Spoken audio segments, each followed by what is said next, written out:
B.R. Newman here with Helios. What you see before you is a 3-card tarot spread drawn to match your specific astrological zodiac sign in this very moment in time. What you're hearing in the background is a soothing set of brainwave entrainment frequencies created for the purpose of assisting you with any obstacles unique to this month, astrological or otherwise, woven into a relaxing, natural soundscape. Oh, and by the way, I create these audio files myself with some of the best technology available and can customize them to address whatever you might be working with, whether you want to take advantage of opportunities, overcome challenges, or accentuate any of your astrological placements. Pretty cool stuff. And these kinds of things and more are all available on my website, IamHelios.com, and there you'll also find tarot and astrology readings, but also extremely comprehensive yet simple and easy to follow astrology and tarot courses, so check those out. Now let's take a look at what we're working with here this month. You can see in the image on your screen you have 3 cards. The one in the middle is a central theme. It's meant to summarize your general situation, and then on either side of it are 2 cards, or 2 doorways you could look at them as. You walk through one or the other, so listen to the definitions of everything to not only reflect on the nature of your current situation, but also make a conscious choice about how you would like to proceed, the left-hand path or the right-hand path. But first and foremost, your central theme. The Ten of Discs. Like all 10s in tarot, the Ten of Discs is associated with Malkuth on the Tree of Life, Sphirith number 10, the final realm, the kingdom, the world, the dimension of experience in which all things are made real, and as manifest through Earth, in this case this is discs, this is the experience of outer wealth, infinite resources you could say, total security, but with the risk of all of the inescapable heaviness that goes with that. So this card embodies the paradigm in which we sacrifice freedom for the sake of security. There's a real danger of that when wealth reaches a certain level. The great author, Professor J.R.R. Tolkien, called this dragon sickness. The idea is when you sit on heaps upon heaps of wealth, it gains a kind of power over you, a consciousness in and of itself. You become obsessed. You fear losing it more than anything else. Therefore, this wealth and security ceases to be wealth and security. Your active participation in the flow of wealth comes to a halt. The more you have, the more you fear losing. The more you fear losing, the more you're living in fear. The more you're living in fear, the less you are yourself, and the more this fear has gained control and possessed you. And this dragon sickness, you could call it, is not limited to those who possess the wealth. This has a way of trickling back to those who don't have it. Those who don't have wealth often resent those who do. A lot of times people will feel immediately guilty if it's suggested that they're worthy of accumulating material wealth.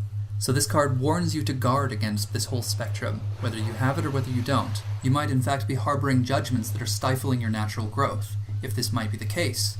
Embracing this card involves thoroughly, honestly examining that potential within yourself. From this position, you can choose to take the left-hand path or the right-hand path. So we'll start with the left. The Devil. This major arcana card embodies the excessive, whether this is the excessively good or the excessively bad. The entire spectrum in excess. The Devil's mantra, for better or worse, is, "I am born to be free. I do not serve." Despite what the natural inclination might be, this card is not to be shunned. The wisest approach to this card does not involve suppression, as that will never be successful. As is learned in another major arcana card, the Lust card, the beast is meant to be tamed and directed. All of that potential is meant to be harnessed. So in this case, this excessive devil energy can be directed in a healthy way. There is such a thing as a healthy dose of selfishness, particularly if an individual is inclined to be service-oriented. And they may leave themselves in the dark. They may neglect their own needs. And the devil comes around to remind us that there are times in which, in order to properly be of service, we have to first serve ourselves. Prioritize the self first. So, thinking in political terms, for example, nationalism as opposed to globalism is an appropriate match. And this may in fact be counterintuitive to the naturally compassionate, those who would seek to prioritize other less fortunate nations. But realistically, to be of best service to the less fortunate, it is wisest to ensure that we remain consistently capable of being of service. So this can be likened to, in an airplane emergency, securing your own oxygen mask before anyone else's. Why? So that you will be there to secure everyone else's. So it's very simple, yet understandably difficult to digest. So properly embracing this card will entail honest reflection. Is this an obvious case of chaos needing to be managed? Or might it be time to take that healthy dose of selfishness? Or you can choose to approach the situation outlined by your central theme according to the right-hand path. The Seven of Swords. All sevens in tarot are associated with Sphyrth number 7 on the Tree of Life, known as Netzach. This has to do with what is called the harsh kindness of God, a temporary obstacle that's placed before you that allows you to build up enough potential energy to burst through it. And when you do so, when you gain that amount of power, when similar obstacles arise in the future, you simply transcend them effortlessly, perhaps without even noticing them. And as manifest through air, through swords in this case, this is a leap of faith, despite a sense of futility. So this is taking action from a place of believing that it's hopeless, that everything's just going to go awry, nothing's going to quite pan out, but doing something anyway.